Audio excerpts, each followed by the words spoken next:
Apertou? Tá lá? Pronto. Então, o sermão dele da terça-feira, depois do segundo domingo da quaresma, o tema foi a educação dos filhos. E já no início, ele faz uma citação, né?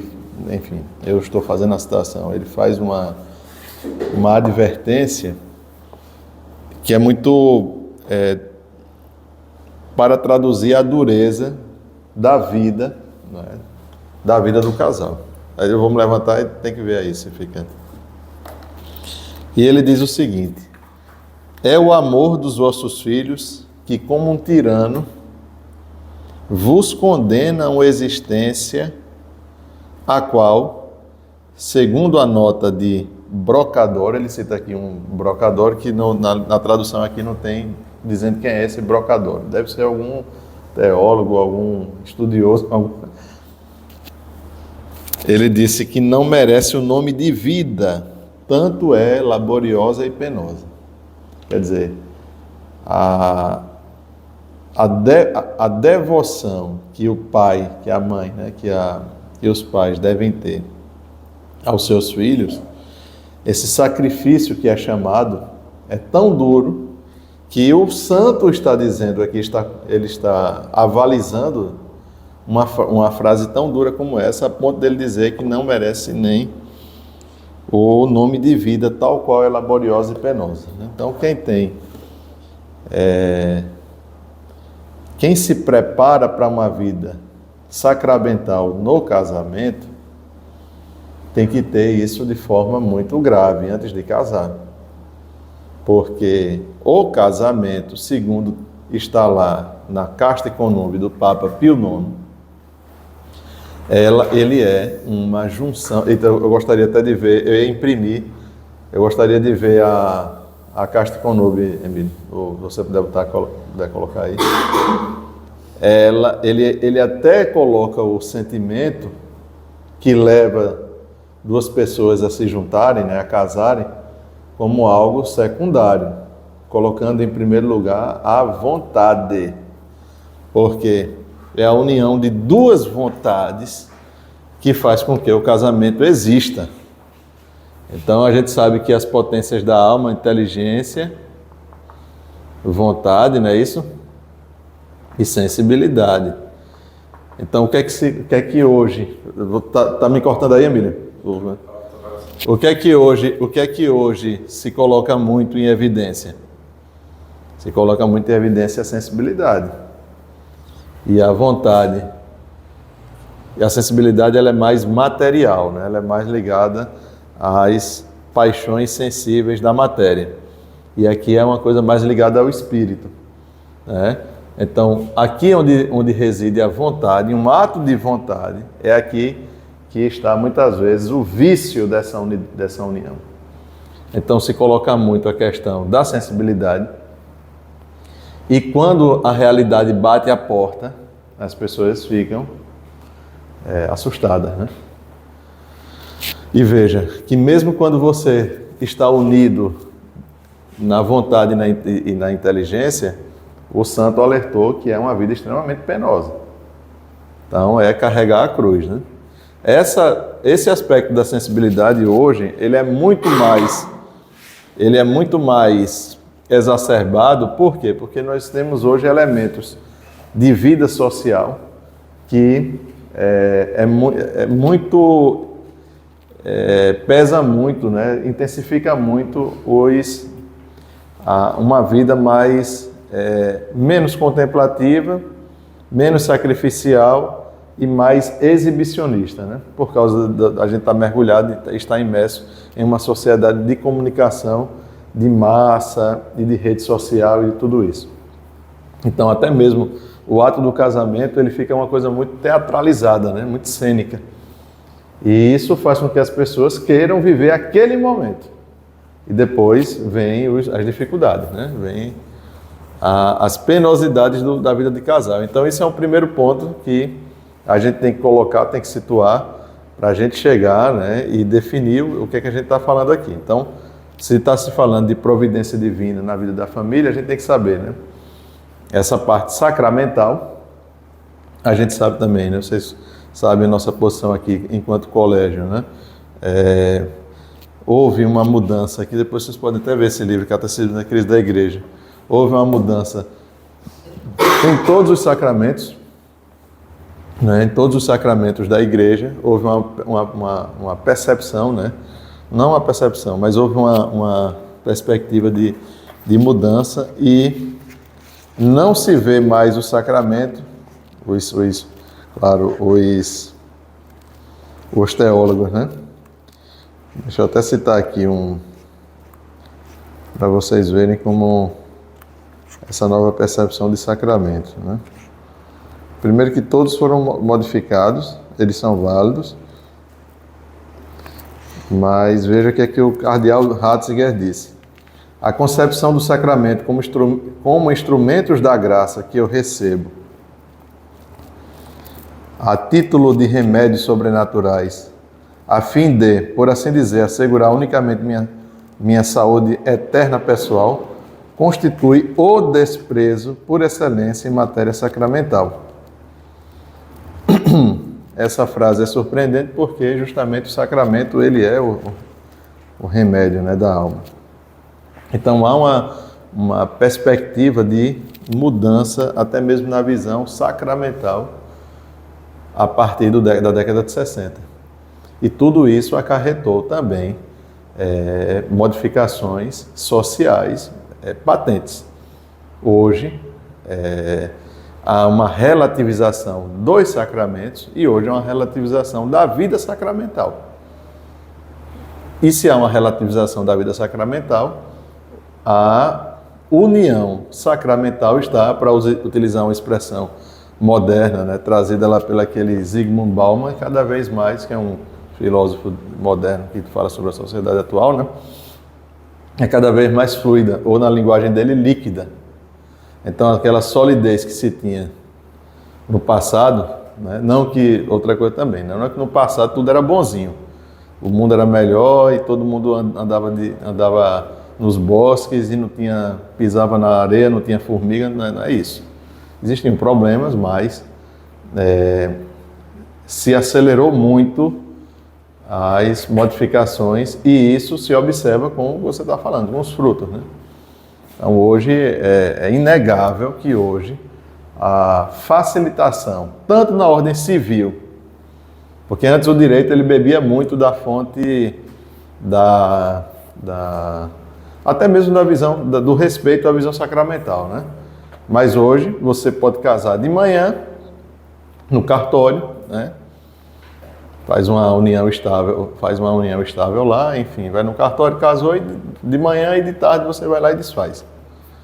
E vive, e você vai ter os direitos da mesma pessoa que se preparou, foi na igreja, para lá e caixa de fora. Isso na ordem civil.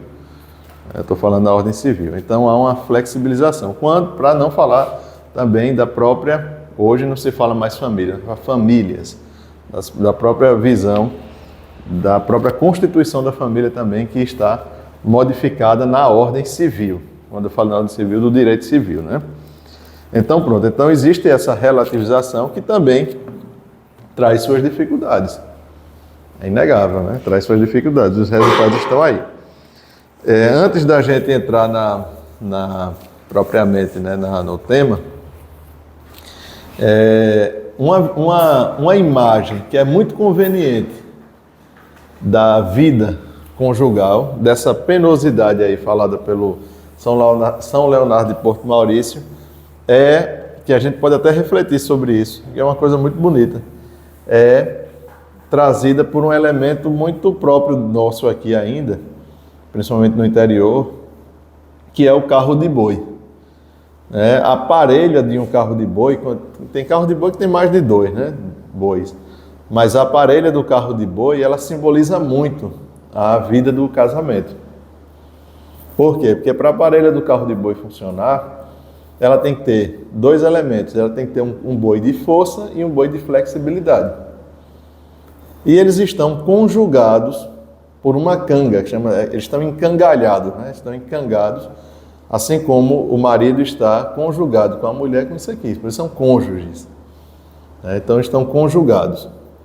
E ele leva a família neste pequeno carro, né, que vai pesar, que vai sofrer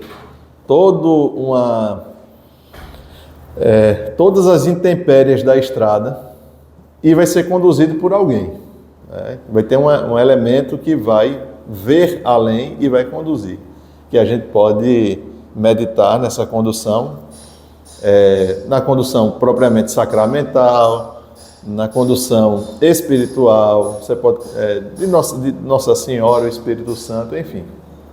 Você pode colocar esse elemento espiritual no condutor. Então é uma imagem muito conveniente e que reflete muito a vida esse dado concreto, ele reflete muito a vida do casal. E só para vocês terem ideia, eu estava vendo aqui essa poesia desse poeta aqui, João Batista de Siqueira, né? Que é de São José do Egito, e ele tem uma poesia chamada Os Bois de Carro. E ele diz o seguinte, veja se não dá para a gente fazer um comparativo muito perfeito à vida da família. Ele diz o seguinte: Serra Branca e Limoeiro, os dois bois que possuía, trabalhavam todo dia nas passadas do carreiro. Enfrentavam tabuleiro, várzea, campina e penhascos. Na aridez dos carrascos, ora iam, ora vinham, provando a força que tinham na buraqueira dos cascos. Os meus bois foram criados para o serviço da roça. No arado e na carroça, no mundo foram invejados. Venceram resignados, frio, chuva e sol ardente. Córrego, lama e terra quente, nunca sentiram canseira. Orgulho, tudo bem, gente? Orgulho das capoeiras, inveja de muita gente. Carradas descomedidas foram por ele levadas, andando em lentas pisadas por subidas, por descidas. Estradas interrompidas, seixo, pau, galhada, toco. Só era bastante um soco, passavam todo o terreno. Perigo grande ou pequeno para eles, tudo era pouco. Passavam por lago e poço, terra, barrancos, areia, no rangido da correia atrelada ao pescoço. O couro ferido e grosso do peso do cabeçalho. Sempre no mesmo trabalho em fortes passadas lentas, nas pancadas sonolentas do balançado chocalho. Serra Branca e Limoeiro, acaso houvesse um engancho, pedras, montões de garrancho, eles passavam ligeiro. Jurema, Moita, Pereiro, deixavam tudo quebrado. Passando do outro lado ficava só a batida, nunca deixaram na vida ficar um carro enganchado. Eu ficava admirado com a força desses bois. Iam, voltavam depois, puxando um carro pesado. No andar bem moderado, passavam largas pedreiras. Depois subiam ladeiras, sempre no mesmo rojão, dando prazer ao patrão, admirando a ribeira. O carro, quando caía, em lama fina e profunda, eles faziam corcunda, depressa o carro saía. Cada qual compreendia o que queria dizer. Os dois no mesmo querer, suas orelhas pendiam. Os seus olhares diziam como deviam fazer. Veja o que ele diz aqui, né? Os dois no mesmo querer. Depois eu volto aqui. Quando o dia amanhecia, os dois bois estropiados, mas estavam preparados para a luta daquele dia. Cada um se recolhia devido ao peso do sono. Mesmo no maior ressono, quando alguém perto falava, cada um se levantava em obediência ao dono. Veja, essa poesia aqui, ela retrata de maneira perfeita a vida da família. É impressionante, né? Você meditar aqui nessa... Claro que quando ele escreveu essa poesia aqui, ele não estava pensando, vou fazer a poesia... vou fazer uma poesia para falar da família. Não, ele está falando das agruras do carro do boi, né? Mas ela casa perfeitamente as agruras da vida da família. E aqui tem uma parte que ele diz, né? Por exemplo, ele diz, veja que bonito, né? Quando o carro caía em lama fina e profunda, eles faziam corcunda, depressa o carro saía. Ou seja, eles faziam um movimento, né, de mais força, ali, de maior exigência, para tirar o carro que saía. E o carro é a família, né? Aqui nessa visão que a gente está comparando. Cada qual compreendia o que queria dizer. Quer dizer, eles não precisavam nem conversar, mas existia uma compreensão, né? Tal a vontade deles era tão unida, porque ele diz, os dois no mesmo querer. E São Tomás de Aquino diz que a verdadeira amizade é o idem vele e idem nole. idem velo, o mesmo querer, idem nole, diz lá a frase de São Tomás de Aquino, o mesmo não querer. Então, para que haja verdadeira amizade, você tem que ter o mesmo querer, assim como nesse carro de boi, os dois tinham o mesmo querer, para sair da canseira, do buraco, da lama, tudo mais, eles têm que ter o mesmo querer. Agora, eles têm que ter o mesmo querer e também o mesmo não querer. Então, como eu falei no início, como hoje, né, se coloca muito nesse campo sensível, né, esse campo sensível, ele é muito volúvel. Às vezes, o mesmo querer, ele coincide. Às vezes, não. Mas quando você está muito sensibilizado ainda pela situação, às vezes você cede por causa do prazer quase que físico. Mas esse prazer físico vai passar. E quando esse prazer físico passar, o que é que vai ter? Aí a gente vai para a definição lá da Casta Econobis. Por quê? Porque a definição da Casta Econobis... Bota lá o item 7 da Casta Econobis. Daqui a pouco eu estou citando a Bíblia feito os crentes.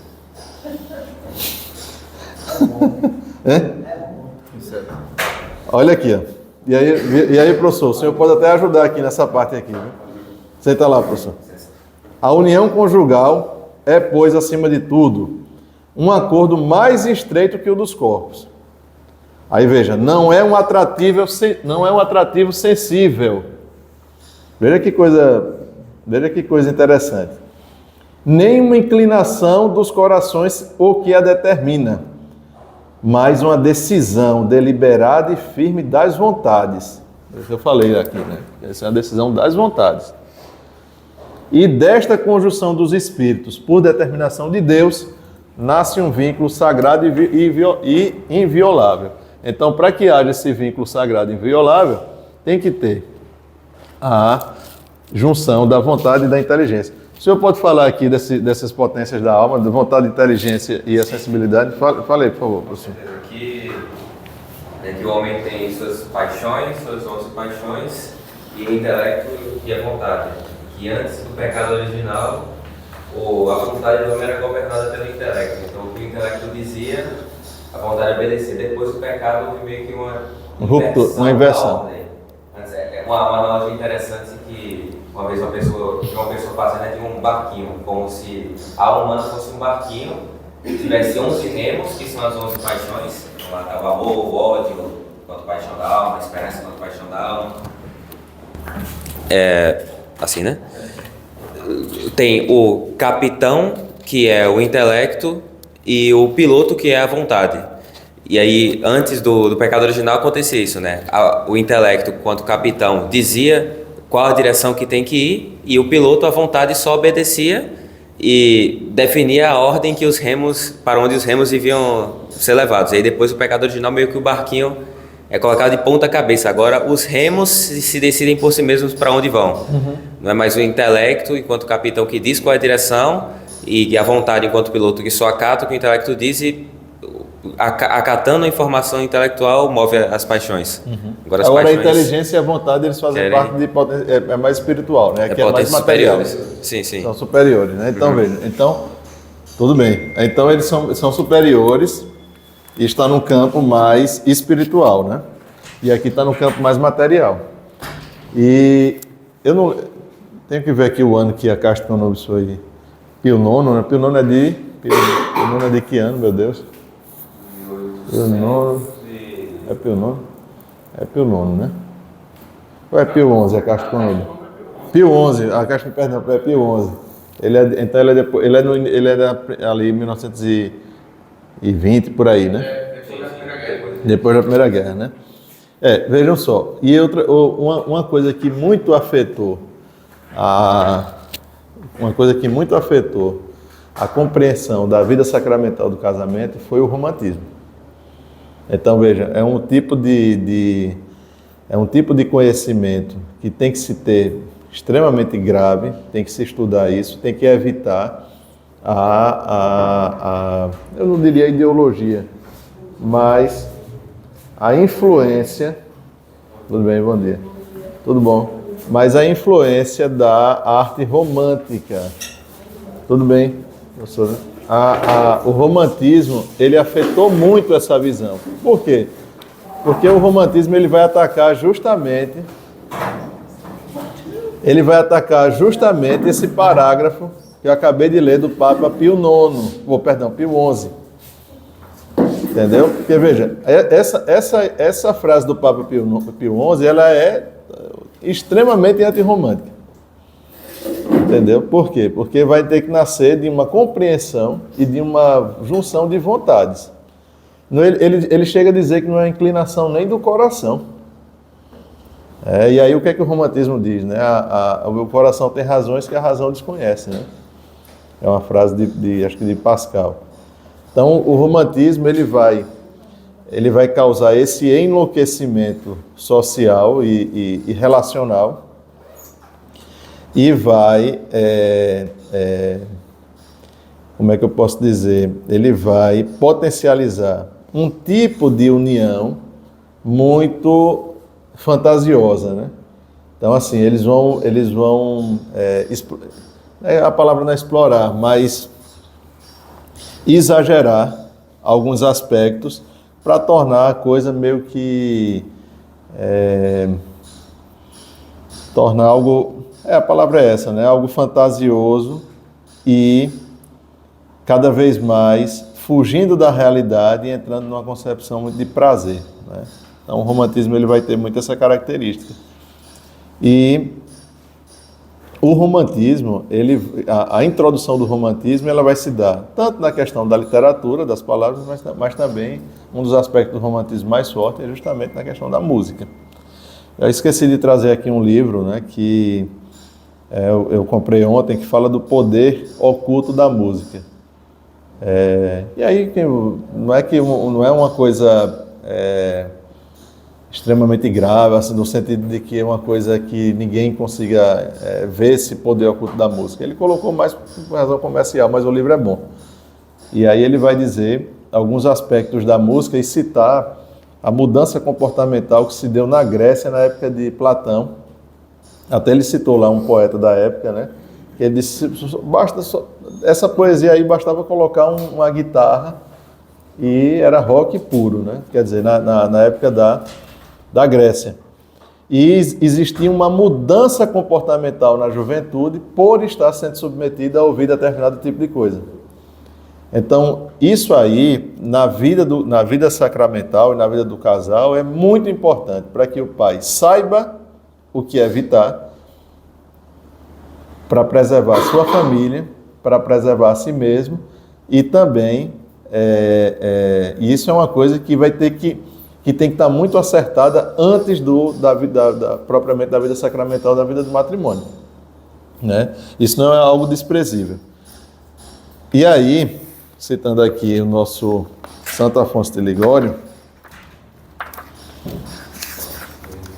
Tudo bem, Rodrigo? Eu vou citar aqui. Sim, eu vou fazer a definição. Deixa eu citar aqui. Deixa eu ver aqui, Santo Afonso. Cadê aqui?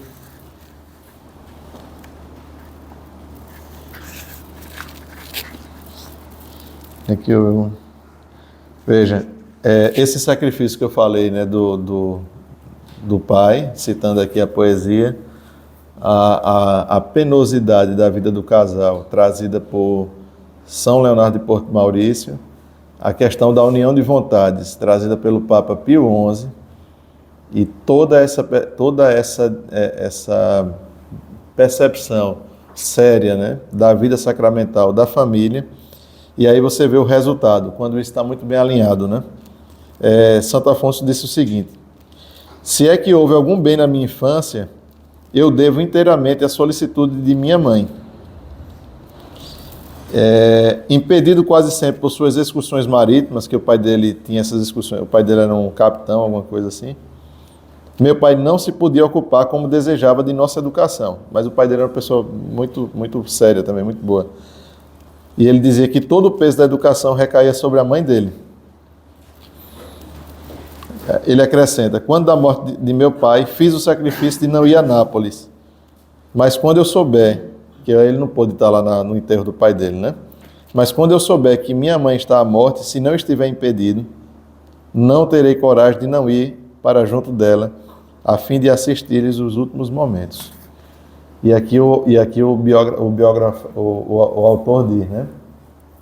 Se Afonso tivesse uma mãe menos cristã, mais preocupada com os prazeres do que com os filhos, mais dada ao mundo do que ao lar, as almas perderiam um Salvador, a igreja um doutor, Deus perderia um santo no paraíso. Veja que coisa grave, né? Hã? Veja que coisa, é uma coisa assim que... Um efeito dominó. É um efeito dominó assim, fora do comum. Não tinha, veja, as almas perderiam um Salvador. Quer dizer, ele salvou muita gente, Santo Afonso de Ligório. Estaremos lendo aqui, Afonso. A igreja perderia um doutor, imagina. E Deus mesmo, um dos maiores santos do paraíso. Quer dizer, a mãe dele, que a gente nem conhece, provavelmente a gente não sabe nem o nome da mãe dele. Ele diz aqui no livro, né? Eu não estou lembrado aqui o nome da mãe dele, mas eu acho que vocês não sabem o nome da mãe de Santo Afonso. Mas a mãe dele foi a grande construtora, né, dessa alma, reconhecida por ele. Então, imagine os sacrifícios que essa mulher fez, né? As dores que ela passou, né? Certamente ele foi mais intelectual do que ela, enfim, ele foi tudo mais do que a mãe, né? Agora, ele só foi o que foi por causa da mãe. Então, isso é uma vida sacramental que não foi colocada não iniciou sob os albores, digamos assim, né? Sob a influência de uma vida sacramental meramente sensitiva. Não, porque é bonito, vou casar porque é bonito casar, né? É bonito casar porque a gente põe nas redes sociais e vai sair, e tem como é que você diz? A lua de mel e tudo mais. Oi? Vou viajar, vou curtir. E também, né? Até nessa questão, na questão anterior, ou eu só vou ter a vida sacramental quando tiver tudo resolvidíssimo na minha vida, né? Aí, meu amigo, aí assim, aí o cara passa... Oi? Mas veja, eu conheço gente que, para poder passar para a vida sacramental, né, tinha que ter apartamento, carro, cachorro, tudo no mundo. Né?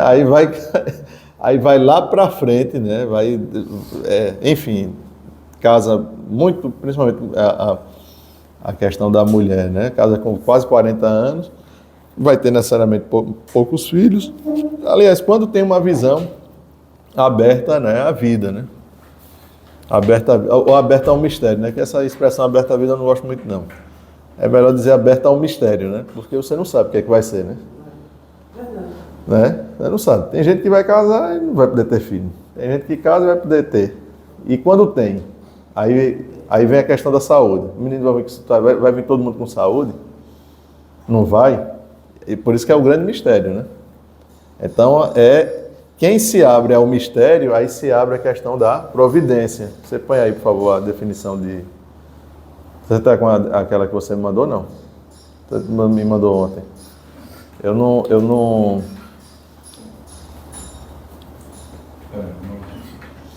Eu me mandasse ontem, não foi? Eu gostei dessa definição que você mandou. Estava vendo outra ali. Mandasse um link.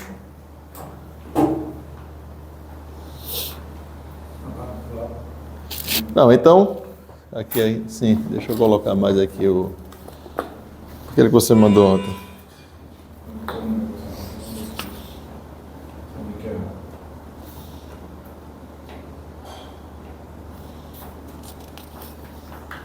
Deixa eu ver aqui. Como é? Já está no quadro? Bota aí, por favor. Você pode botar? Você pode botar? Não, você. Tudo isso aqui é? Tudo isso aqui? Que documento é esse aqui? O documento que eu mandei para você. Como é o nome do documento? Isso é uma coisa retirada do catecismo. Uhum.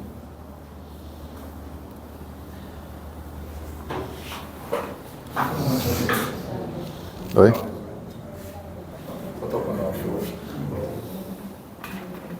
É. E a encíclica Casta Conúbio, né? Ela, que eu indico vocês a lerem. Alguém já leu? Providência divina. Não, definição, não é do catecismo, mas um resumo. É. Alguém já leu a encíclica? Já leu, né? Tu lembra lá o que ele fala dos bens do casamento? Tá lembrado? Oi? São 3. Aí isso aqui é importante, depois eu falo da definição de providência e passo para Emílio. Veja, na encíclica Casta Conúbio, então para quem casar, tem que ler essa encíclica antes, tá certo? É indicado que leia a encíclica do Papa Pio XI. E ele vai dizer o seguinte, que o bem do matrimônio são 3, que o primeiro é a prole, veja só, que coisa grave, hein? O primeiro é a prole, o segundo, fidelidade. É uma tríade, né? É uma tríade que dá uma coisa só, porque todo 3 é 1. Tudo que é 3 é 1 e tudo que é 1 é 3. Assim é a vida. E o sacramento. Sacramento. Põe aí, por favor, na encíclica, Emílio. Que é o que Santo Agostinho fala da prole. Tem na Caixa Conúbio? Sim, da Casta Conúbio. Número? Aqui, já. Aí, deixa eu ver aqui. Não sei qual número. Tá, não sei. É logo no início aqui. Um momento aqui. É porque eu ia imprimir e acabei que não imprimi. Ele diz o seguinte: entre os benefícios do matrimônio, ocupa, portanto, o primeiro lugar a prole. Em verdade, o próprio Criador do gênero humano, com a sua bondade, quis serviço do ministério dos homens para a propagação da vida, nos deu este ensino. Quando no paraíso terrestre, instituindo o matrimônio, disse aos nossos primeiros pais, e neles a todos os futuros esposos, crescer e multiplicar e encher a terra. Esta mesma verdade deduz brilhantemente Santo Agostinho das palavras do apóstolo São Paulo, que a criação dos filhos seja a razão do matrimônio. O apóstolo testemunha neste termo: eu quero que as jovens se casem.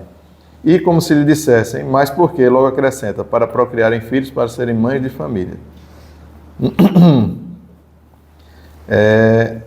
Na verdade, vamos... Deixa eu ver aqui.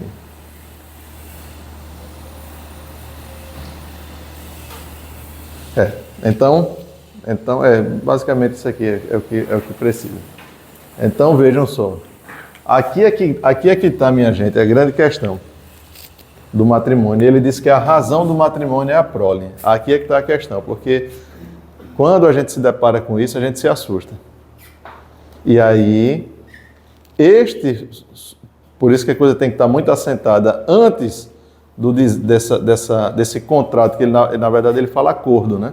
Você vê que ele diz, é um acordo de vontade entre duas partes e Deus. Então, a partir do momento, o item 7 lá da Casta Conúbio, lá que eu li. Então, a partir do momento que este acordo é firmado, Deus está obrigado. Acho que o padre falou, não foi, Emílio? Emílio, o padre falou, né? O padre, é um sermão do padre... Um padre amigo nosso, ele disse que quando, a partir do momento que a pessoa se casa, faz as promessas no altar,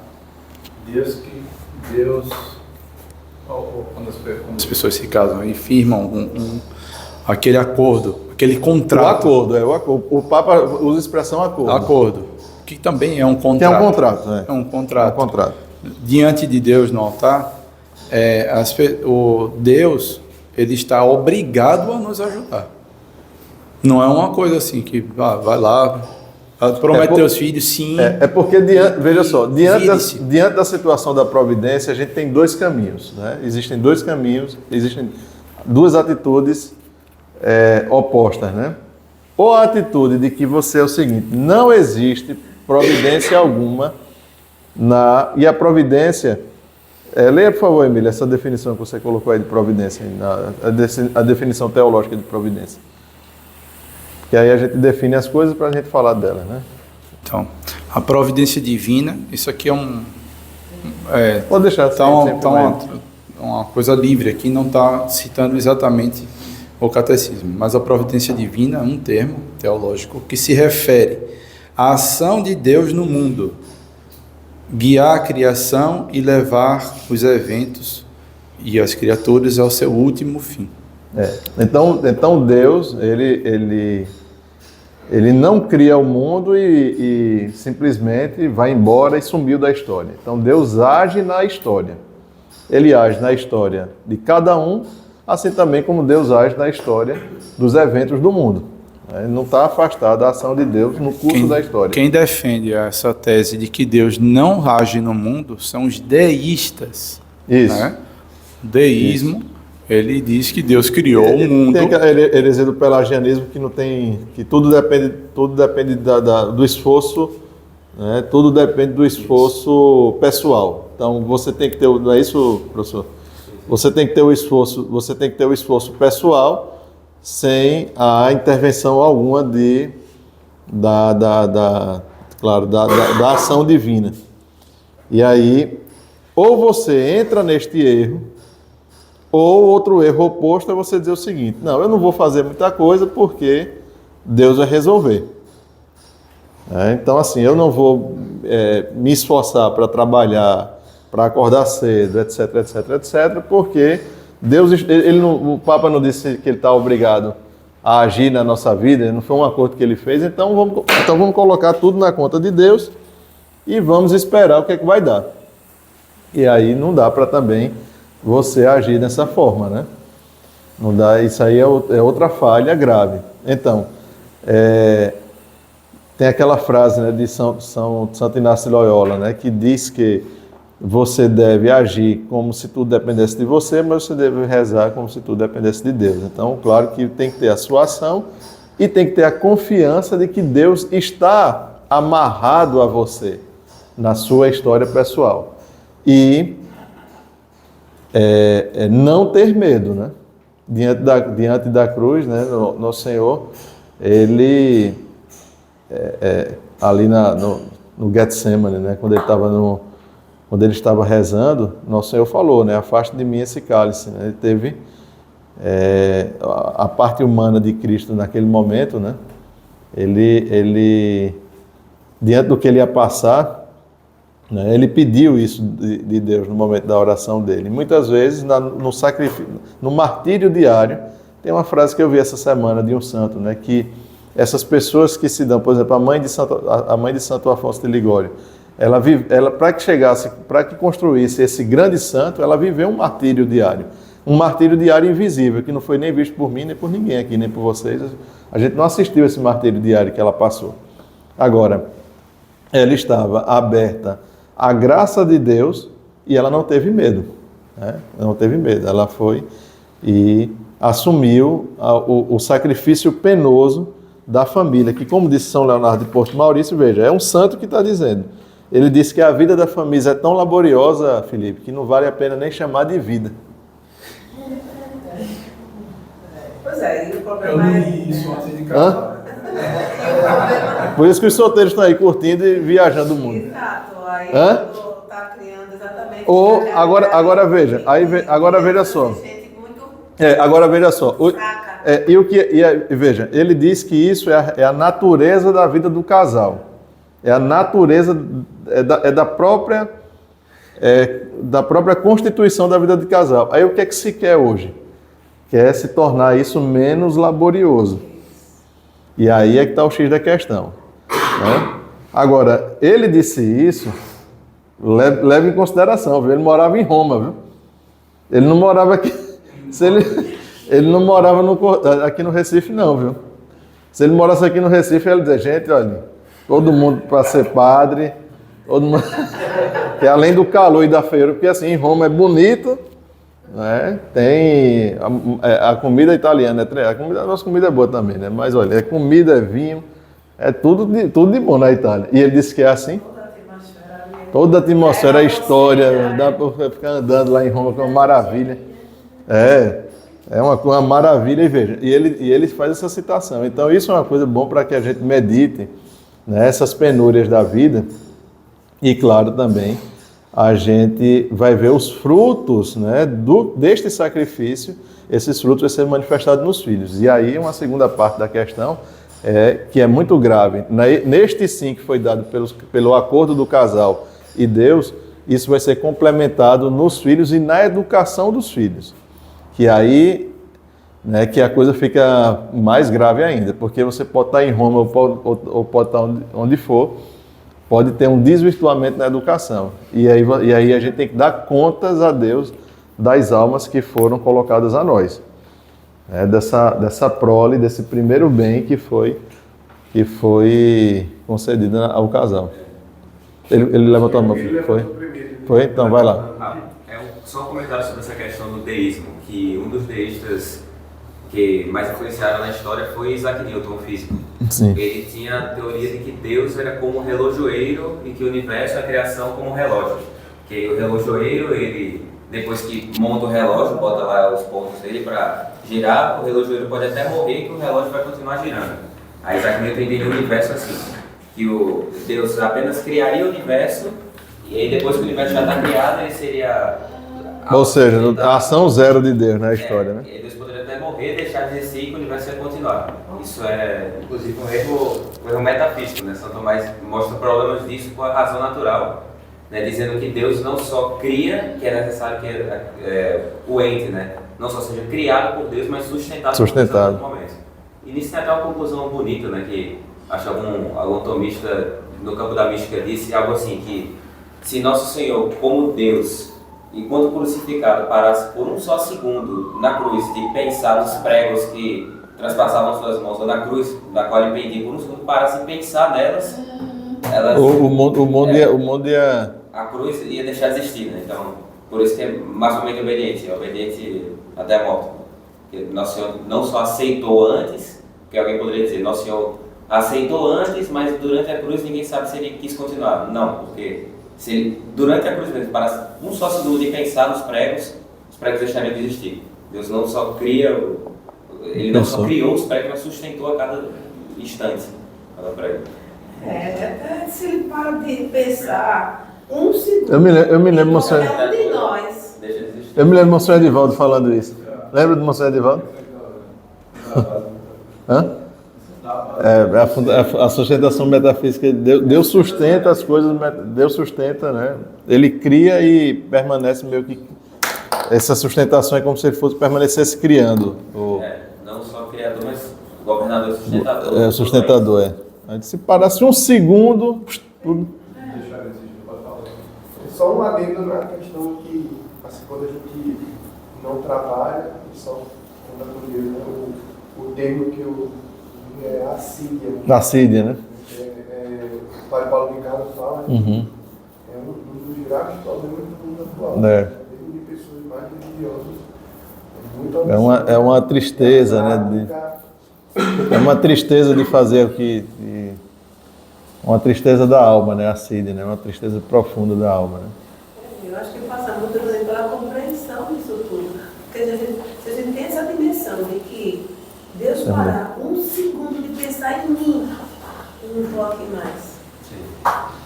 Pronto, eu vou passar agora para isso. Se Deus passa um segundo, tá funcionando. Então, obrigado aí, Antônio. Isso é uma conclusão, para dar uma conclusão, óbvio. Antônio fez toda uma exposição aqui e, primeiramente falando, o nome da palestra de hoje é a providência divina na vida da família. Óbvio, todas as pessoas casadas sempre é um assunto que interessa, porque interessa não só pelo aspecto material. Claro que o material a gente está sempre correndo. Quando a gente se casa, a gente tem uma preocupação premente de sustentar, de vestir, de abrigar, de proteger, né?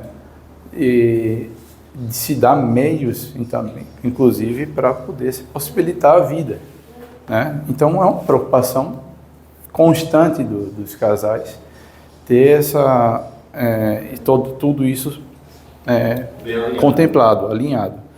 Mas a providência divina, ela não é só em relação nem aos bens materiais, nem especificamente a dinheiro. A providência divina age na história Porque Deus criou o mundo, mas quando Deus criou o mundo, por assim dizer, ainda é perfectível, certo? Deus criou, poxa, mas Deus criou as coisas com tanta perfeição, é verdade, mas não completo.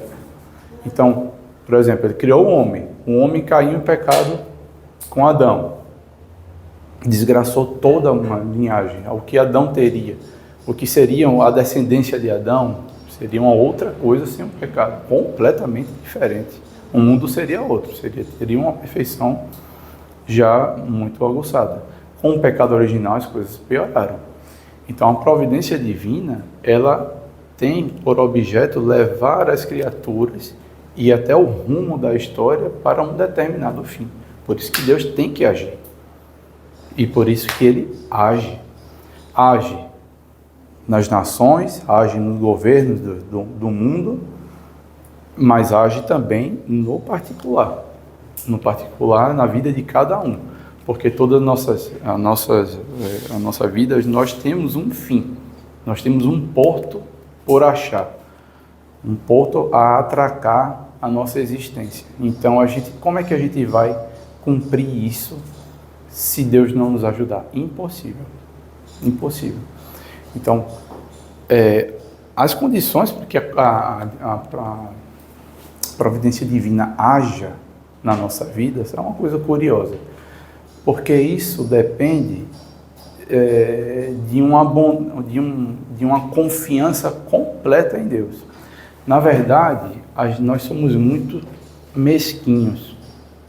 Na verdade mesmo, a gente até duvida que Deus vai nos ajudar. Essa é a tentação. Poxa vida, eu estou fazendo isso aqui e agora sou eu. Poxa, agora eu sou pai. Sou pai agora, vou botar para mim, sou pai de 6 crianças. E agora aconteceu isso na minha vida. Estou com uma dificuldade assim assada.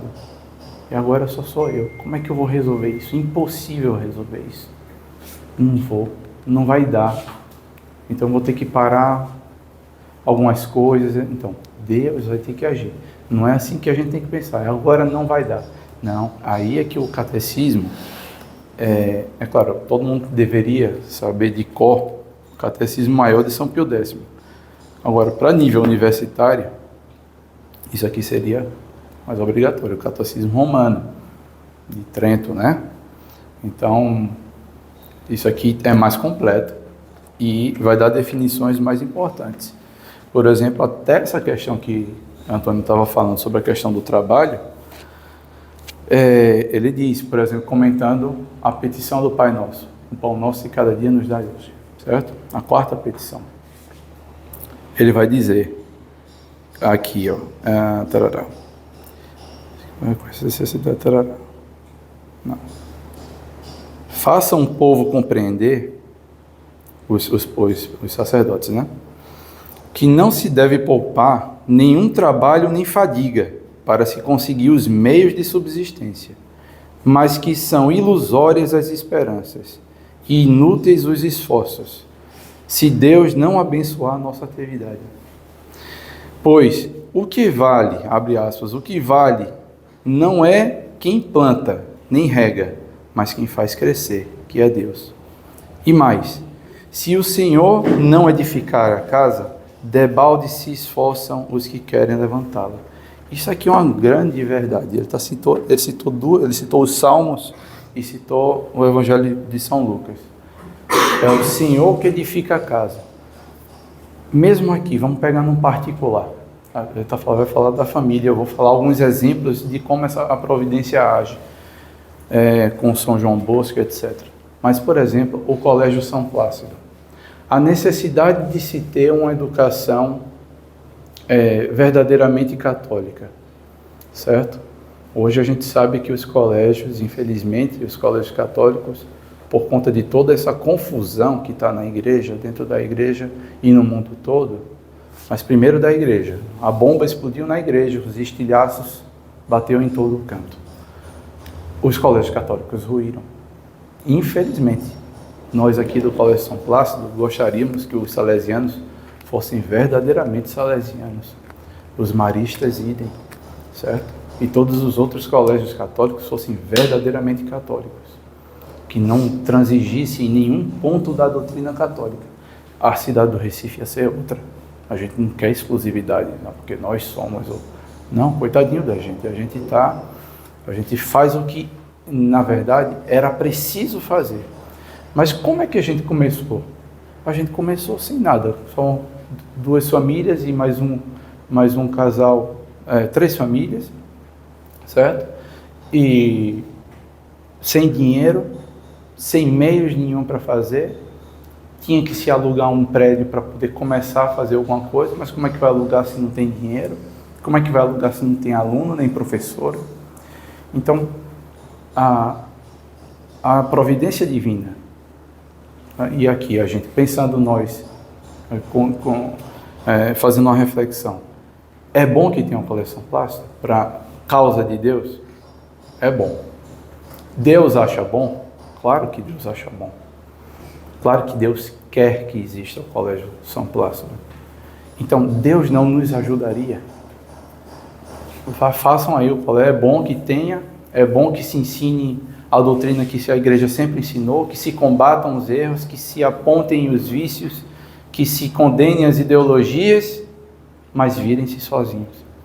Não dá para fazer desse jeito. Tanto que não foi assim. A gente foi fazendo. Tal qual uma família, a gente foi dando um passo e Deus foi colocando o chão. Se alugou. Como é que vai pagar agora? Vamos fazer uma campanha, um bingo. Faz-se um bingo, um arrecada. Eita, pagou 2 meses de aluguel. E deu para construir já, vamos fazer uma pequena modificação. Vamos fazer palestras e as coisas foram caminhando. É verdade que nós somos bem pequenos ainda, mas a gente está crescendo.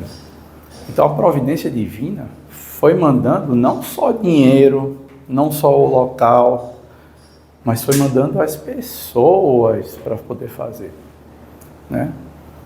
E num momento crítico ano passado, que a gente tinha que ter uma pessoa para a escola, nós já estava, sabe, era a última semana, a gente se ajoelhou na igreja, vamos pedir a Nossa Senhora, entendeu? E a pessoa veio. Está aqui na sala, a professora Andréa. mas veio. Mas a professora Andréa está aqui. E viu o que era a missão, que não é para fazer alguma coisa de vontade do diretor, nem de... Não, a gente está fazendo por Deus. Então, se a gente está fazendo por Deus, a providência divina é obrigada a nos socorrer. Eu estou falando obrigação. Deus está obrigado a nos ajudar em nossos estados de vida. Certo? Então, é uma coisa que é uma condição para a providência divina atuar. Primeiro, a gente tem que fazer o que é correto fazer. Qual é o meu estado de vida? Eu sou solteiro e eu sou estudante. Seja um excelente estudante. Seja um bom filho. Então, você vai fazer tudo o que é do seu estado de vida. Não, eu sou casado. Certo? E o casamento? Promete ter os filhos que Deus enviar? A gente diz sim. Promete educá-los na fé católica lá? Sim. Então, quer dizer, tem 2 sims que eu falei diante de Deus, que são tremendos, porque esse trabalho de anulação da prole é uma coisa que os inimigos já trabalham há séculos. Há séculos. Controle de natalidade absolutamente não é uma coisa nova. Desde o 19, no século XIX, a artilharia estava pesada em cima disso, certo? Vão ter autores que vão escrever, vai ter romances, vão ter novelas, não estou falando novela da Globo, estou falando novelas mesmo escritas, certo? Para mudar a mentalidade. Quando se pegou os documentos, quando se proclamou a República em Roma, né?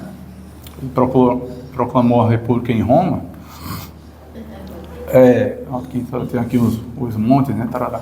Aqui eram os estados papais, mas quando se proclamou a República em Roma, feito pela maçonaria, pelos carbonários, e o Papa fugiu para Nápoles, Pio IX, o Papa era amigo dos maçons, hein? Estava fazendo a vontade dos maçons, era amigo dos carbonários, era do outro lado, se converteu, foi um dos maiores papas da história depois da conversão. Mas depois os franceses foram lá e pegaram os documentos. O que é que tinha no documento da maçonaria? Que era preciso destruir a mulher.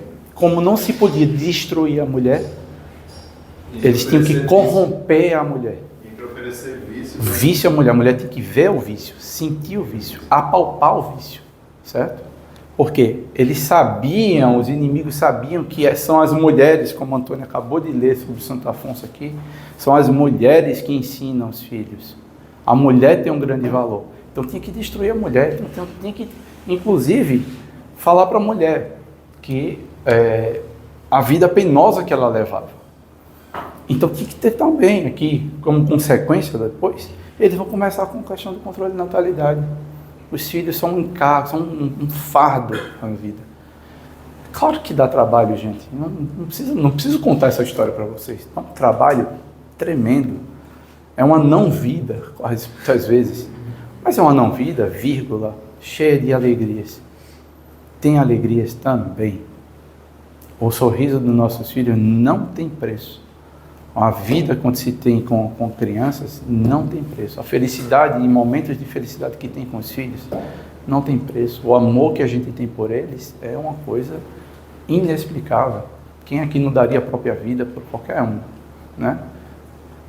Da minha família, as pessoas ficam dizendo, então, tá bom, né? Agora parou, né? Agora já foi? Agora... Quer dizer, eu já falei para o meu sogro, uma coisa que eu aprendi com uma senhora em São Paulo. Qual desses aqui que não deveria existir? Me diga que eu me livro deles. Não, pelo amor de Deus, essa daqui é tão linda. É tão linda. Exato. Mas a gente faz... a gente... Até eu dormi, acho que Beethoven, acho que foi o 8º filho do casal. E Santa Terezinha? E se o casal... E se o casal lá... Marta, né? Zélia e Luiz. Marta, não é isso? E se eles tivessem controle de natalidade? E Santa Terezinha do Menino Jesus? Todos os filhos. Mas se Santa Terezinha, que é a última, não é isso? E aí? Dai conta a Deus. Isso, dai conta a Deus de uma Santa Terezinha que não existiu. Por quê? Porque eu tinha que viajar. Porque eu tinha que trocar o telefone, o iPhone, certo? Ou eu precisava de um... Vários. Cada um diferente, exato. E cada um diferente do outro, completamente diferente. A irmã Ana Maria falou uma frase que eu acho até interessante. Quando eu estava com o meu terceiro filho, ela disse, vai que esse aqui não vai ser o Papa que vai botar a ordem na barra por dia. Mas é impossível, ninguém pensa nessas coisas. Mas sabe Deus. Ninguém que foi Papa pensou que a família espera, esse aqui tem tudo para ser Papa. Nunca. Imagina se a mãe tinha alguma esperança que ele fosse ser Papa e andar mais um santo como foi. Santa Catarina foi a 24ª. E foi ela que escreveu a carta para o Papa voltar. Para voltar. E escrevia violentamente. Mas, enfim, a providência divina, ela vai estar obrigada a nos ajudar. A providência divina quer levar cada criatura ao seu último fim. Nós precisamos ir para o céu. Na nossa vida de estado, para que a providência haja, primeiro a gente não pode desconfiar. Eu vou ilustrar isso com algumas historinhas agora. Não se pode desconfiar. Se a gente está desconfiado, pronto. Olha, é claro que as preocupações vêm. Quando eu tive meu terceiro filho, eu estava assim, mas numa penúria. Marla perdeu o plano de saúde, enfim, o menino nasceu no hospital público, o caos, né? O caos. Aí então tinha uma pressão da família, tá vendo? Terceiro filho, tá vendo aí? Agora perdeu o plano de saúde, né? Então tem sempre aquele que vai estar solapando ali do lado. Mas tudo aquilo ali foi no hospital público. O menino nasceu mais pobrezinho. Eu disse, meu filho, parecendo Nosso Senhor. Também ele nasceu numa penúria, por disposição da providência. Acabamos de ler um florilégio sobre São José. São José era da casa real. Ele era rei, São José poderia passar a vida dele inteira reclamando. Olha aqui, ó, eu sou da casa real, e agora eu estou fazendo esse trabalho aqui manual, simples, pobre. Mas Deus pediu mais. Ele não só não reclamou, mas ele foi incumbido de cuidar de Nossa Senhora e de Nosso Senhor Jesus Cristo. Com pobreza, com humilhações a dizer basta. Né? Pega um menino e vai para o Egito. Mas não é, olha, prepare-se uma semana, porque você vai ter que fazer uma viagem. Pega um menino, a mulher e um menino e vai para o Egito já. Pronto, levanta. Uma viagem completamente desconfortável, a frio, fome no deserto, com perigos que tinha no deserto, a preocupação dele. E o que eu vou fazer lá no Egito? Não conheço ninguém no Egito. Como é que eu vou trabalhar com... Eu tenho um trabalho, mas como é que vai ser? A providência divina, tudo isso dispôs, certo? Dispôs inclusive a pobreza. Dispôs que o imperador, todo mundo vai fazer o censo agora, na cidade natal. Lá vai Nossa Senhora com São José e tem o menino num estábulo. Olha só, eu estive num hospital público, muito melhor que o estábulo, muito melhor. Nosso Senhor nasceu num estábulo. Vocês imaginam o que não passava na cabeça de Nossa Senhora e do próprio São José? O menino nasceu num estábulo com frio, no meio de animais, com sujeira de animais. Não é interessante? Não é romântico isso, minha gente? E foi assim. Era um estábulo mesmo, como um de animal, e tinha sujeira, e estava desorganizado, tinha poeira, tinha pouca iluminação, tinha tudo. E a divina providência dispôs dessa forma. Porque eram pessoas de muito mais valor, a providência divina ali apertou o cinto até onde vai. A gente é gente muito normalzinha, viu? Então, não tem essas virtudes todas, não. Então, ainda assim, a gente precisa se jogar completamente nas mãos de Deus, fazendo o que o catecismo está dizendo. Não poupe fadiga nem trabalho de sua parte, porque não pode ficar. A providência divina vai agir na minha vida. Vou dormir aqui essa tarde, e no final vou olhar a conta para ver se chegou um Pix. Não é assim. Essa semana eu mandei um Pix de R$25 para uma pessoa. Pronto, vai que era a providência divina. Que a menina, a pessoa... O Pix era o telefone. Tá bom. Não era o telefone, né? Foi só, se fosse CPF já era. Liguei para burro. Tá bom. E ela não atendeu. Pronto. Pois é, foi a providência divina aí que dispôs aí para a coitada. Certo? Então o que é que acontece? A providência divina, ela vai dispor as coisas. A gente tem que fazer a nossa parte, enquanto dever de Estado. Fazer não só a nossa parte, fazer o que é correto. É duro. Eu estou casado, tem uma dureza aqui, que eu tenho que aguentar. De educar os filhos, de ter os filhos. É duro. No mundo de hoje, que preconiza isso sempre. Essa questão da prole, né, antes da década de 60, principalmente no meio religioso católico normal, isso aí já estava resolvido. Né? Ninguém pobre e rico, ninguém falava... Não era uma discussão que estava em debate. Né? Não. Mas aí se popularizou a partir da década de 60, da encíclica Humana Vitae, do Papa Paulo VI, começa as introduções das controle de natalidade, né? Exato. Mas as famílias, mesmo pobres, tinham muitos filhos. Certo. 12, 20, 24 filhos. Tinha. E não tinha fralda descartável. E não tinha máquina de lavar roupa. Era uma vida dura também, né? Não, vida dura. Não era uma vida dura. Não era uma vida... Claro. Né? Geladeira. Pois é. Não, tinha muita dureza. Então, tanto o pobre quanto o rico, né? E é uma coisa também que eu acabei esquecendo, né? É porque hoje também, uma coisa que dificulta também, até mesmo a ação de Deus na história, é a atomização que a gente vive hoje. Atomização. Então as pessoas estão cada vez mais isoladas e mais desconfiadas umas das outras, mesmo no ambiente religioso, mesmo no ambiente católico. E esta atomização, ela fragmenta a sociedade e desconfia até mesmo das autoridades constituídas. Então a gente tem uma imagem cada vez mais apaixonada por si mesmo. Tem o narcisismo, né? Que chama de narcisismo. Onde veicula muitos memes que você vê. Pra que eu vou sair de casa? Aqui eu tenho meu Wi-Fi, aqui eu tenho meu quarto, meu ar-condicionado, eu tenho a comida que eu quero, eu tenho tudo. Então as pessoas não querem mais nem sair de casa. Eu quero minha casa, meu quarto. Isso, e você fica com autorreferência, né?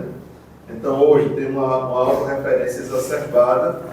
Essa fragmentação, ela mata a vida da comunidade, no bom sentido da palavra.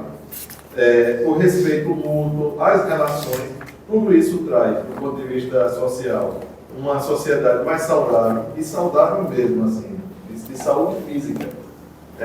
Houve uma pesquisa de um médico americano que ele foi analisar um determinado bairro lá nos Estados Unidos. Agora esqueço qual é, Nova York, tem um bairro, tem um nomezinho lá, o bairro, não é Bronx não, é um bairro lá. E esse bairro era constituído majoritariamente por italianos, imigrantes. E esses italianos imigrantes, eles tinham uma vida, principalmente de bebida e de comida, que aparentemente era para todo mundo estar doente. E ninguém ficava doente nesse lugar, né? Todo mundo bem de saúde, vivia mais, tudo mais, etc e tal. Aí o camarada disse, eu vou entender por quê. E aí ele chegou à conclusão, o médico, tem esse trabalho, tem esse estudo dele na internet, aí quem quiser achar. Essa não é uma coisa de agora não, isso é um pouco antigo. O médico chegou à conclusão que a saúde deles vinha da vida que eles levavam.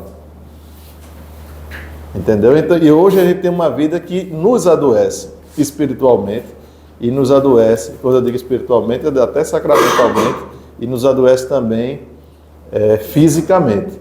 E isto é trazido pelo ambiente cultural, pela atmosfera da cultura atual que a gente está embebido, que a gente está empapado. E aí entra rede social, entra a própria visão, o consumismo, esse jeito mais irreverente de tratar as questões da fé, superficial, é uma extrema superficialidade. Então, assim, as pessoas estão à deriva. E aí a gente à deriva, como é que a gente vai se assentar? Porque são duas questões. Existe uma questão pessoal e existe uma questão também objetiva. Como é que a gente vai casar isso aqui para que, de fato, a gente fazendo o correto, a ação de Deus aconteça na nossa vida? Então, é uma situação difícil. É uma situação extremamente grave. E isso aí vem a morte do ritual. Hoje a gente tem uma sociedade que não é mais ritualística. Todo mundo é você. Ponto.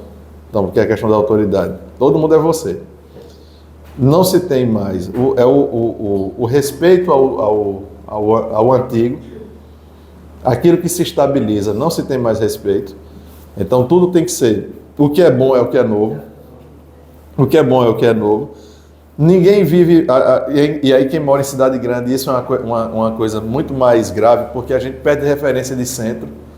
A gente não tem mais referência de centralidade da cidade, porque a centralidade deveria ser a catedral, a sé, a igreja. A gente perde essa referência de centro.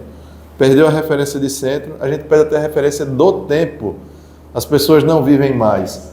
As pessoas não vivem mais. A gente está no tempo da quaresma. Quantos vivem o tempo da quaresma? O tempo depois de Pentecostes, o tempo de Natal. E os rituais próprios do tempo. Comida de quaresma, comida de carnaval, comida de Semana Santa, comida da Páscoa, comida do final do ano. Tudo isso faz parte de um ritual. E esse retirar desses rituais está nos adoecendo. E vai nos matando aos poucos também. Vai. Entendeu? Então, tem comida de carnaval. Para dar um exemplo aqui, você fechou a bolsa. Tá, desculpa. Não, mas pode falar aí. Por exemplo, algumas coisas práticas, né? Que na vida de Dom Bosco a gente pode pegar, que são bonitos para a gente pensar enquanto família, né? Uma primeira vez, Dom Bosco Eu sempre falo que eu vou falar daqui a pouco. Mas assim que Dom Bosco ficou padre, e ele queria começar logo a sua obra. Ele ficou padre porque ele não suportava ver como os padres se relacionavam com as crianças. Os padres nem cumprimentavam as crianças. Eu vou ficar padre, eu vou fazer diferente disso. De jeito nenhum, tem que ser amigo deles. Estou louco para ser amigo deles. Então, a vida dele toda, ele queria fazer isso. Ficou padre e já, ainda morando com a mãe, na casa Pinardi, ele improvisou um altar, disse: mãe, vou rezar uma missa aqui em casa. Vou rezar o altar. Então, dispôs tudo, tarará. Daqui a pouco, está faltando um item, um cálice. Ele disse: está faltando um cálice. Mãe, aí ele olha para a mamãe Margarida: mãe, revolve a casa toda, porque está faltando o cálice e a gente precisa comprar. Aí ela disse: essa é boa, revolve a casa e vai aparecer o dinheiro. Aí ele olhou para ela com mais firmeza, ela acreditou no filho. E aí começou a revolver a casa toda. Embaixo de uma última gaveta, de uma cômoda velha que tinha na sala, ela puxou, lá no fundo, tinha uma coisa enrolada assim com um pano, que estava lá, 8 escudos, novinhos. Aí, exatamente o preço do cálice. Aí ela disse: mamãe Margarida, quem botou esse dinheiro aqui? Aí, a resposta de Dom Bosco: ora, mãe, a providência que está querendo rir um pouco das nossas custas. Aí a providência divina que está...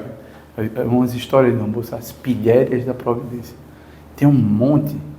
Com Dom Bosco era simplesmente ininterrupto, porque isso foi para comprar um cálice para ele rezar a missa. Era conveniente rezar a missa? Deus queria, ele estava fazendo vontade, Deus estava. Então Deus não tinha dinheiro? Tinha. Um outro senhor chegou e perguntou um dia, Dom Bosco era muito espirituoso, certo?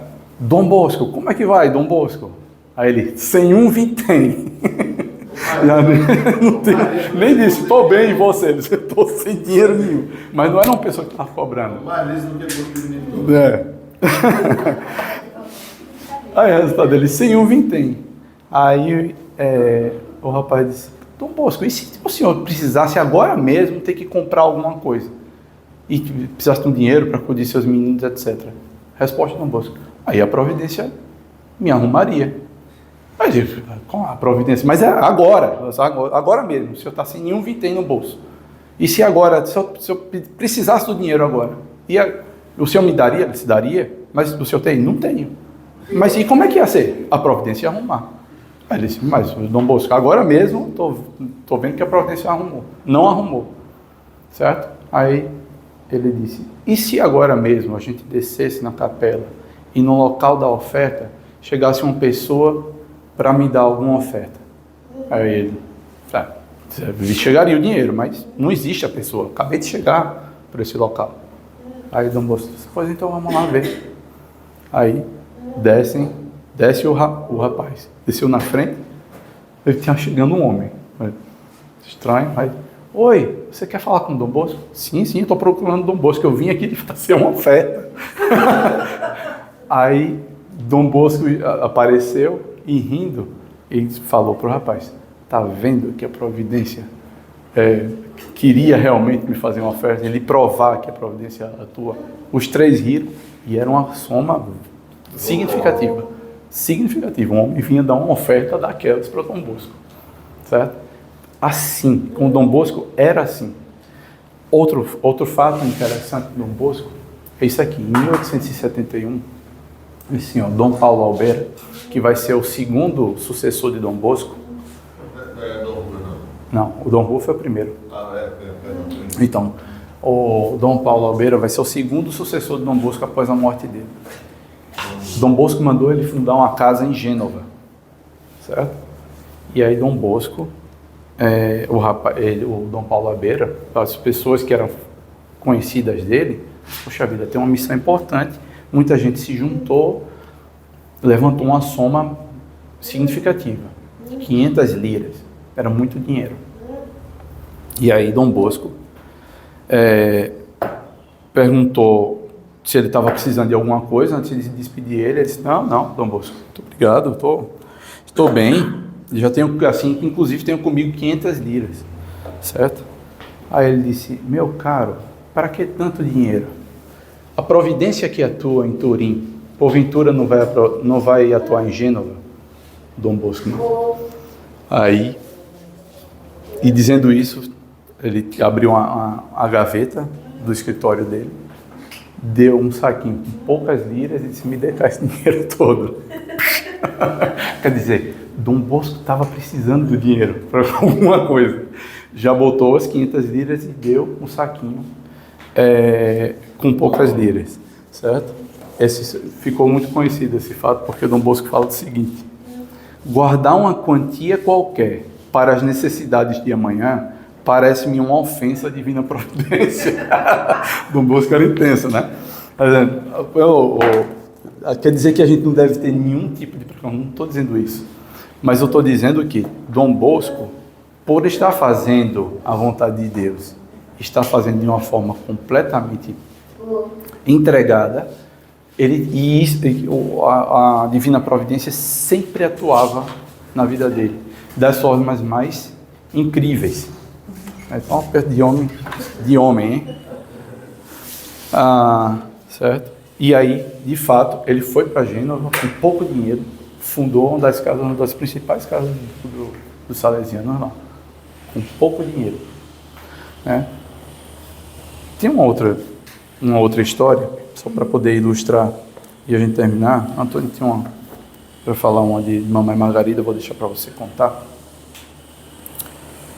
Mas um dia Dom Bosco, ele estava endividadíssimo. Ele estava construindo a última igreja da vida dele, que foi em Roma, a igreja do Sagrado Coração. Está lá um colosso. Ele estava endividado demais. E aí, não sabia como é que ia pagar nem o padeiro, que estava fornecendo trigo e outros víveres para poder manter os meninos, nem como pagar as pessoas da obra. E não era uma sominha, era uma coisa, de fato, Dom Bosco estava vermelhíssimo, certo? Endividado demais. E aí Dom Bosco estava atendendo as pessoas, o secretário dele estava fora numa outra sala, Dom Bosco lá dentro. Chega nessa sala aqui, onde tinha uma porção de pessoas para ser atendida por Dom Bosco. Na porta. Pá! Cadê Dom Bosco? Hoje ele vai me atender. Não quero mais saber, ele vai ter que me pagar. O homem já chegou fumaçando. O homem, calma, tem todas essas pessoas aqui para atender. Ele vai ter que me atender. Chegou já esbravejando. Calma, senhor, calma, ele vai atender. Dom Bosco lá dentro já chutou. Chegou fulano, né? E agora? Aí o secretário dele fez ele sentar e ele ficou lá esperando. Impaciente, certo? Quando foi a vez dele de ser atendido, certo? Que ele já ia chegar com 2 quentes e um fervendo lá para cima de Dom Bosco. Chegou outro homem, mais brabo ainda que ele. Cadê Dom Bosco? Ele vai ter que me entender. Já era o segundo, então. O secretário, calma que ele vai atender esse senhor. Calma, nada. E o homem foi entrando. A porta estava entreaberta. Ele foi, calma, que vai ter que ser esse aqui primeiro. Né? O outro já estava estupefato. Meu Deus do céu, tem um mais brabo que eu, né? Então ele já foi entrando, e chegou junto de Dom Bosco. Dom Bosco, você vai ter que meter. Dom Bosco, sim, senhor, tá aqui, ó. Pá, deixou um saco. Toma isso aqui. E deu um rela em Dom Bosco, mas entregando um saco. Dom Bosco, e você recebe isso aí. E o homem saiu. Aí o primeiro que estava bravo, esquentado, disse, não entendeu, mas disse, Dom Bosco, agora eu vou dizer uma coisa para você. Você vai ter que me pagar tal quantia. Era uma quantia tremenda. Dom Bosco abriu o saco, está aqui o dinheiro. Era exatamente o dinheiro que ele tinha que pagar aquele homem. Quer dizer, a providência divina, isso é uma coisa só para ilustrar. Eu falei da escola. Atua na escola. Atuou para mim inúmeras vezes na minha família. E conto muito ainda hoje com a providência. Porque a vida, gente, não está fácil. né? E eu sou profissional liberal. Conto bastante com a providência divina. Estou fazendo a minha parte. Mas já atuou na minha vida inúmeras vezes. Só eu fazendo o que é próprio do meu estado. Aqui na escola, a gente fazendo o que é preciso fazer para a escola. Precisa de doação, de doação para isso aqui funcionar. Não estou falando de doação financeira também, mas estou dizendo doação pessoal nossa, que vai além turno, que vai pelo dever, que vai pelo apostolado, pelo amor por Deus, são causas superiores. Precisa fazer. E necessitamos. Deus vai chegar. Uma das condições para a divina providência atuar é que nós devemos fazer nossos deveres. Sem isso, se a gente desconfiar de Deus, tem uma frase bonita que um amigo de São Paulo me contou, que era um colega dele de trabalho. Ele dizia: vamos deixar Deus ser Deus? Pronto, eu tinha uma certa situação, quer dizer, vamos deixar Deus ser Deus agora? Não tem mais o que a gente fazer nesse assunto aqui. Vamos deixar agora com Deus? Não tem mais o que fazer. Tu disseste que comprar uma casa agora, né? Morar num apartamento, 8 filhos. Sim, morava num apartamento já com 8 filhos e teve uma situação lá de uma oportunidade que eles pensavam que era impossível comprar a casa. Mas aí, depois, afinal de contas, tudo deu certo e eles conseguiram comprar a casa. Mas não sei muito eu sei que foi uma coisa impressionante, mas eu não sei dos detalhes. Mas com certeza foi um caso de providência divina. Mas você veja, antes dela conseguir essa casa, poxa, eu queria ter uma casa grande, que pudesse abrigar meus filhos, etc, etc, etc. Mas antes dela chegar, ela estava com 8 crianças num apartamento, certo? Sabe lá, eu não sei qual era o tamanho do apartamento dela, mas eram 8 crianças, certo? Ela não disse, eu estou no apartamento, então só dá 2, dá um casalzinho e vai ser isso aqui só e pronto. Ela foi ali. Bem, eu vou fazer o que é meu dever. Eu me casei e um dos bens do casamento é a prole. É um bem, não é um mal. Eu vou ter os filhos que Deus mandou. As coisas vão se ordenando depois, no futuro. Comigo, eu também posso dizer para vocês categoricamente, foi assim também. Foi assim. As coisas vão se ajeitando. Teve um filho que eu tive num hospital público, sem nada. Estava muito ruim a minha empresa, certo? Sem nada. As coisas depois foram se ajeitando. Tem altos e baixos. Quando chega no momento que a gente não tem mais o que fazer, Deus tem que entrar, certo? Então, é uma das condições para a providência divina agir. A gente viu com o catecismo que a gente tem que fazer a nossa parte, mas não duvidar de Deus nessas coisas que são fatais para não só ter como sustentar, etc., mas e para educar os filhos? Para educar os filhos, eu li uma frase no Catecismo da Educação que era tremenda, porque, de novo, eu não sabia disso antes de casar. Ela disse, para educar um filho é mais complexo do que fazer uma grande obra de arte. Imagina você pintar um quadro mais bonito do que o do Canaletto aí, ou do Fra Angélico que tem aqui. Isso educar um filho é mais difícil que isso, né? Porque construir uma alma, né? Primeiro tem que educar porque é difícil, porque passa por nós. É a gente que tem que mudar para eles se educarem. Não dá para dizer, rezem, sejam piedosos. Você não reza, você não é piedoso. Nós nunca ensinamos, mesmo um professor aqui no colégio, se ele não tiver vida sacramental, ele não vai conseguir passar a luz. As crianças não podem nem conhecer a vida pessoal do professor. Mas se não tiver, não vai, porque a gente não ensina o que nós sabemos, nós ensinamos o que nós somos. É muito difícil para educar também. A gente vai, um dos lemas de Dom Bosco, qui non ardit, non incendit. Aquilo que não está pegando fogo, não tem como passar calor. Essa é a dificuldade de educar, porque a gente é que tem que rezar, a gente é que tem que ser piedoso, a gente é que tem que fazer uma certa mortificação e etc, para que eles façam isso também. Você quer dar mais um exemplo? Não, só para terminar aqui, é o seguinte, só para terminar com o pedido, A questão da providência, ela é tanto quanto agente. Para que ela seja tanto quanto a gente, nós temos que ser tanto quanto menos nós mesmos. A gente meio que tem que se desfazer de tudo. O padre, quando deu uma palestra no ano passado aqui, o padre Jacinto, ele disse, né? Quanto mais Deus... Vécio, como foi? Adverso a criatura, né? Então, quanto menos criatura, mais Deus. E aí, se tem mais criador, se tem mais criador, tem a ação de Deus, né?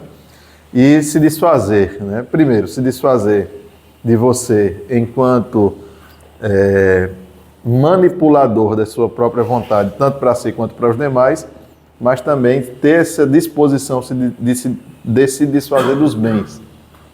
Então, por exemplo, aqui, a caridade generosa, né, da Mamãe Margarida, que de alguma forma também, nós nos colocamos também como filhos da Mama Margarida, que a gente sempre chama Mama Margarida, né? Ela nunca recusou nada a ninguém, apesar de ser pobre, e acudia a todos os que lhe pediam, como se possuísse imensa riqueza. Os vizinhos, ora lhe pediam fogo, ora água, ora lenha. Aos doentes que tivessem necessidade de vinho, dava-lhes generosamente, recusando qualquer recompensa. Emprestava azeite, pão, farinha de milho, farinha de trigo a quem quer que lhe pedisse, sem nunca se mostrar enfadada nem aborrecida. Então vejam, ela se desfazia das coisas que tinha para poder construir essa alma generosa que foi Dom Bosco. Houve esse sacrifício da mãe dele, né? Esses sacrifícios reais. E aqui tem uma parte que fala da recompensa, né? Ele diz o seguinte, porque esse sacrifício vai dar riqueza. Né? Não que você faça pela riqueza, mas é porque é da própria natureza da ação de Deus nas nossas vidas. Porque Deus se obriga, como foi dito pelo padre Pascotto, né, que Emílio trouxe. Apesar de Margarida despender com todos, nunca deixou de ter meios para dar esmolas. Ou seja, ela tirava dela, mas chegava para ela. Parecia que a providência velava por ela, porque nunca lhe faltou o necessário quando todos se queixavam de falta de tudo. A inflação, né? O preço do ovo, né? Chegava lá, tá com R$26, né? Para ela comprar. Um dia ela não tinha pão em casa, nem farinha nenhuma. O forno estava preparado e ela a pensar ainda como remediaria aquela falta. Eis que, por acaso, um vizinho seu, um tal Luiz Velha, entrou para cumprimentar. Informado do seu embaraço, saiu imediatamente sem dizer palavra e volta à casa, que era em Filipelli, lugar da mesma aldeia. Chama um criado e diz-lhe, pega naquele saco de farinha. E aonde leva? Vem comigo. Vai com o criado e perto da casa de Margarida diz, põe naquela casa essa farinha, mas não digas quem manda. O criado caminhou, pôs o saco e entregando-o a Margarida, é para vós, disse. Quem te mandou? Perguntou Margarida. Não, deram-me ordem de não o dizer. Margarida insistia. O criado se desculpava com respostas evasivas, misteriosas. Margarida, porém, parecia-lhe que adivinhava a pessoa que lhe mandava por conhecer bem a generosidade da pessoa com quem pouco antes tinha falado. Finalmente entrou Luiz Velha, que, escondido a certa distância, ouvira aquele diálogo e dizia-lhe francamente, ouça-me, Margarida, fui eu. Antes quisera que nunca o soubesse, mas como vejo que o meu criado é incapaz de guardar um segredo, não quero fazer disto mistério. O que fiz era do meu dever fazê-lo. Destes tudo aos pobres. E é justo que alguém venha em vosso socorro, vendo-vos em dificuldade. Quer dizer, esse espírito dela de entregar causou, né, essa comoção em uma pessoa que naquele momento tinha mais e ele quis, né, e ele quis ajudá-la. E o exemplo deles é constante, e esse exemplo também passou essa confiança na providência divina com o agir real e concreto dela, passou para o filho dela. E aí, para finalizar, nessa questão material, que é uma coisa que pesa muito, né, na vida matrimonial, né, o matrimônio está muito associado ao patrimônio, né? Uma coisa que eu reflito e eu daria essa mensagem para vocês refletirem muito. Vejam, no início da vida de Dom Bosco, na vida da missão dele enquanto educador e padre, principalmente enquanto educador.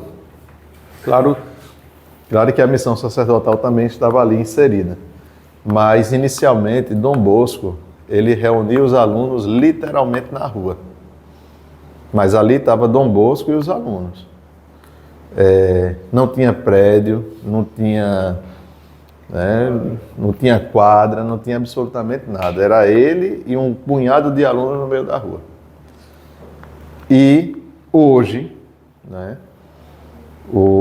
claro, os salesianos foram até muito mais ricos, do que hoje.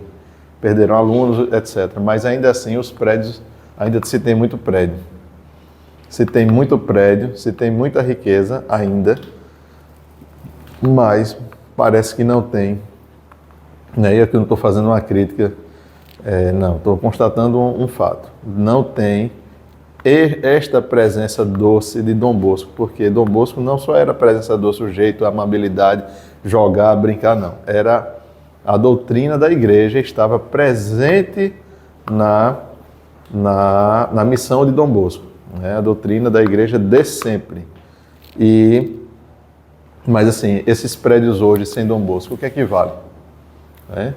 Então, existia muito mais salesiano quando eles estavam no meio da rua, aquela vida que estava começando, do que os salesianos com as riquezas que se tem hoje. Estou colocando aqui um exemplo só para a gente meditar. Como eu disse, não é uma questão de crítica específica, não estou fazendo uma crítica à educação, esse tipo de coisa, não. É uma reflexão do fato. Então, se tinha muito de Dom Bosco naquela pobreza, se tinha muito de Deus, da providência divina, da alegria de Dom Bosco, da vida, de tudo, naquela forma pobrezinha, e hoje isso não. Hoje a riqueza tem uma parte que foi resolvida, pelo menos durante muito tempo foi resolvida, mas já não tinha mais aquela vida inicial que tinha. Então isso é uma coisa que a gente tem que refletir também. Que às vezes, quando a gente está inserido nas dificuldades, mas a gente tem a confiança na providência divina, essas dificuldades são mais leves. Eu vi um livro, uma biografia de Ronald Reagan, presidente americano, e ele dizia o seguinte, ele disse, eu só vim entender que a gente passava dificuldade depois que eu fiquei adulto, depois que eu fiquei mais velho, mas sobretudo a mãe dele, ele disse que o que marcou mais foi a mãe dele, que o pai dele era alcoólatra, tinha uma vida ruim, etc. Ele disse que o pai dele, uma vez acabado lá, destruído, mas ele disse, eu pensava que eu era rico, que minha mãe sempre passou para a gente, para os filhos, uma leveza diante das dificuldades que eles passavam. E eu pensava que era rico. Só depois que eu fiquei adolescente, eu disse, não, a gente não era rico, não. A gente tinha dificuldade. Mas eu pensava que a gente... Muito valor, Maria. Eu pensava que a gente não tinha dificuldade, veja. E aí resmungava. Não resmungava. Aí você vê o seguinte, gente, veja. A mamãe Margarida teve Dom Bosco. As coisas têm resultado. Os frutos vão acontecer. Teve Dom Bosco. A mãe de Santo Afonso de Ligório teve Santo Afonso de Ligório. A mãe de Ronald Reagan, ele não é santo da igreja, ele nem católico é, mas ele foi presidente dos Estados Unidos. Não é para um camarada chegar a esse patamar que ele chegou naquele momento, alguma coisa aconteceu, teve que ter uma base mínima ali, de uma vontade, de uma abnegação, de trabalho, seja lá o que, para ele chegar onde ele chegou. Então é isso. Às vezes a providência vai nos dar o que é necessário, como é a definição? A ação de Deus, aquilo que é necessário para nós atingirmos o nosso último fim. O nosso fim último. Nosso fim último é o céu. Se não for bom para a minha alma, especificamente, que eu fique rico, a providência não vai nunca me deixar. Por conta do amor de Deus, a minha alma, algumas coisas. Pois é, Deus não dá asa à cobra, certo? Então não é bom que esse daqui, ele vai se perder. Aquilo que o soar desse, o tini o badalo desse sino agora com essa aprovação não vai ser igual com doçuras e riquezas e etc. Então a providência divina vai providenciar aquilo que é necessário para atingir o último fim. Mas é necessário que meus filhos comam, que eu tenha um emprego, que um monte de outras coisas, que eu tenha uma casa, que eu tenha mesa, Então, um monte de coisas a providência vai dispor. Que a providência não tem obrigação nenhuma de nos deixar numa melhor situação. Eu queria ter todos os filhos, mas eu queria pelo menos uma vez por ano uma viagem para a Europa e mais um não sei o quê. Isso não tá, isso é secundário. Isso é secundário. Inclusive tem que tomar muito cuidado, porque às vezes a tentação, o demônio, ele sempre vai partir de uma coisa lícita para uma ilícita, viu? A tentação é tremenda. O demônio sempre tenta de uma forma, até na licitude, para depois levar e oferecer uma coisa ilícita. Por exemplo, transforme essas pedras em pão, o senhor não está com fome? Era ilícito? Não, o senhor estava com fome mesmo. Era lícito até, não estava dizendo, estava querendo fazer alguma outra coisa. Tinha até uma certa licitude para tentar. Nem só de pão vive o homem. Enfim, Nosso Senhor vai combatendo ali, vencendo o demônio. Mas ele sempre parte, às vezes a gente tem uma ideia de que a gente tem que se mudar daqui. A gente tem que morar na Europa. Porque na Europa é que a gente vai ser feliz, que a gente vai ter tudo. E parará. Pode ser uma tentação. É uma coisa lícita até. Vamos morar na França? Bora. Mas será que vai ser bom para a nossa alma? A gente não sabe. Às vezes a gente fica sonhando com uma coisa, mas a gente tem um dever para fazer aqui e agora. Aí é que o demônio vai começar a sugerir coisas que parecem lícitas, que depois vai se perder. A irmã Ana Maria conta de uma pessoa conhecida dela que fez uma coisa lícita. Ele se associou num clube de tiro.